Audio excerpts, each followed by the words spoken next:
Roomies on the street. So socio-cultural learning was introduced by Vygotsky in 1934, but was banned by Stalin until he died in 1953.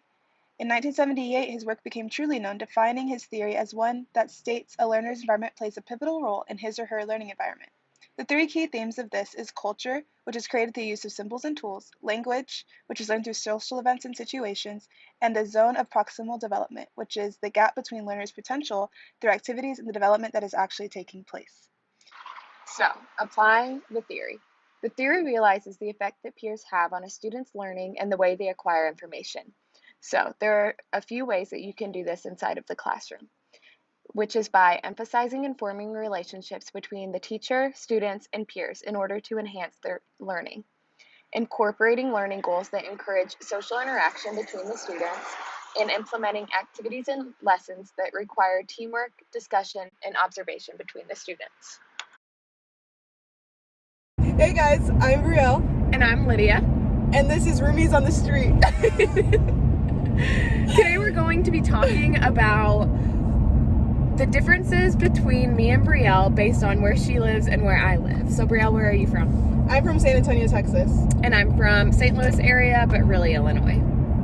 At least you're honest with yourself this time. So Brielle, do you want to go get coffee or do you want to go get soda today? I'm more of a soda girl, but I actually drink sweet tea like it's my blood, so. I'm gonna be honest, I don't really like sweet tea. Not from where I'm from. Hey guys, so we're actually gonna go on a trip to one of Springfield's favorite restaurants, and we're gonna go see what they say and based on what they live in. So, let's figure out, are you a soda or are you a pop girl or guy? So Brielle. Yes. I really need to go to Walmart later, but there's always a ton of Hoosiers in that parking lot, and I cannot go in there by myself. It's too scary. What do you think? Did you say Hoosiers? Yes, a Hoosier. Is that like a loser? Like, what is that? Like, what's a Hoosier? I've never used that before. So a Hoosier is what we say in Illinois when we're talking about like a hick or maybe like a hobo. You know, those people that go to Walmart in their PJs. No judgment, but it's a Hoosier. I think we just call them redneck in San Antonio. Like in North San Antonio, where I'm from, we have a bunch of rednecks. Like I went to a hick school where like everyone farmed and stuff, but I have no idea what a Hoosier is. Like I've never heard that before, like ever. Isn't there a movie called Hoosiers? Yes. I thought it was about is it about basketball? Because I thought it was about basketball. I don't know. How do you address a large group of people? A big group? Yeah, so if you're like, hey, like you're trying to address you're trying to text our friends that you want to play games, like what would you say? Hey guys, are you down to play some games tonight? Yeah, so you would say, hey guys, and I, being from the South and also just being how I was raised, I would say, hey y'all, and then I would use y'all like 50 more times in that text message, you know? See, we would call you in Illinois a Hoosier for saying y'all. I am not a Hoosier. Hey, so do you ever like switch between languages and not even realize it? Like you're just talking and then you say something in a different language and then everyone gets really confused because you just like fade in and fade out? No, the only time I ever do that is actually whenever I'm hungry. So I go, ich habe Hunger, because that's my German, but that's all I know in German. Hey, at least you know something in German. But English is like my standard. Yeah. So sometimes like at home, because I have like Spanish and Italian influences at home, and being here, like I'll switch between Spanish and English like on accident. Like I'm not fluent in Spanish, but there are words that I say that people just get really confused and I have to explain what I mean just because I don't realize that I'm actually doing it. So like when I'm hungry, I'll either say almuerzo or I'd say like comida, like food, like I need food. I think that's just an influence from being home, and that's my cultural background popping out in my education. So wow.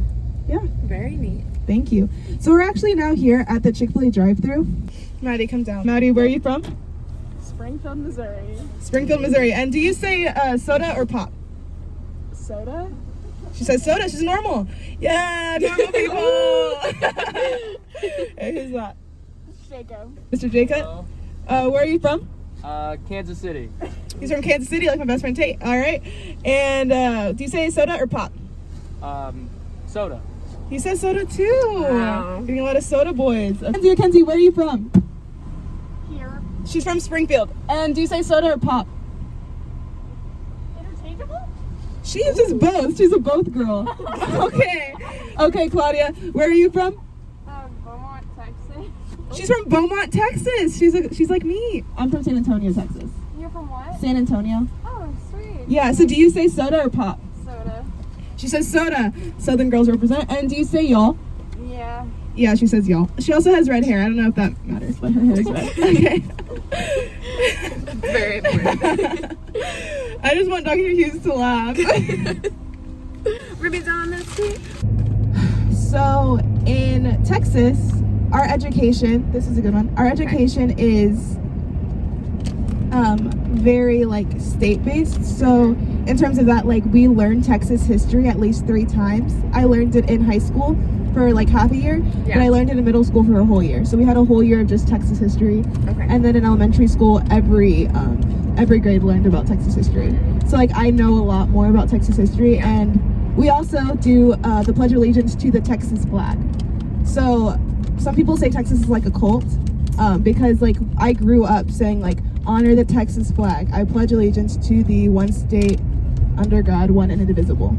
So like we have like a Texas pledge. Like what about Illinois?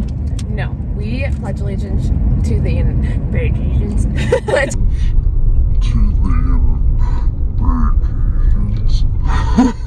allegiance to the United States and the Christian flag. Actually, There's a Christian flag. there is a Christian flag. You Or went to a private school though. it was like a Lutheran flag, basically. Like we pledge allegiance to God. Was it like, oh hail Martin Luther, our king, 99 Theses? It was all it was like all hail Lincoln. Abraham Lincoln. You We never love listen. Abe. Learn anything about like your state history? Like how, like when did you, if you learned anything about like how I had Texas history, did you learn Illinois history? And if so, was it even eventful? Because I feel like Illinois didn't have a very eventful history. Like I always wondered like if Nebraska had, like they're like, we're gonna learn Nebraska history. Like that doesn't sound exciting to me. But Texas history freaking rocks because we were a country at one point. No, we like have no history in Illinois. So we did nothing but go on a field trip to Springfield, Illinois, and visit Abe's house. That was our Illinois history. Springfield, Illinois, home of The Simpsons. Really? Yeah, actually. Wow. I think our trivia with Brielle and Lydia. Roomies on the street.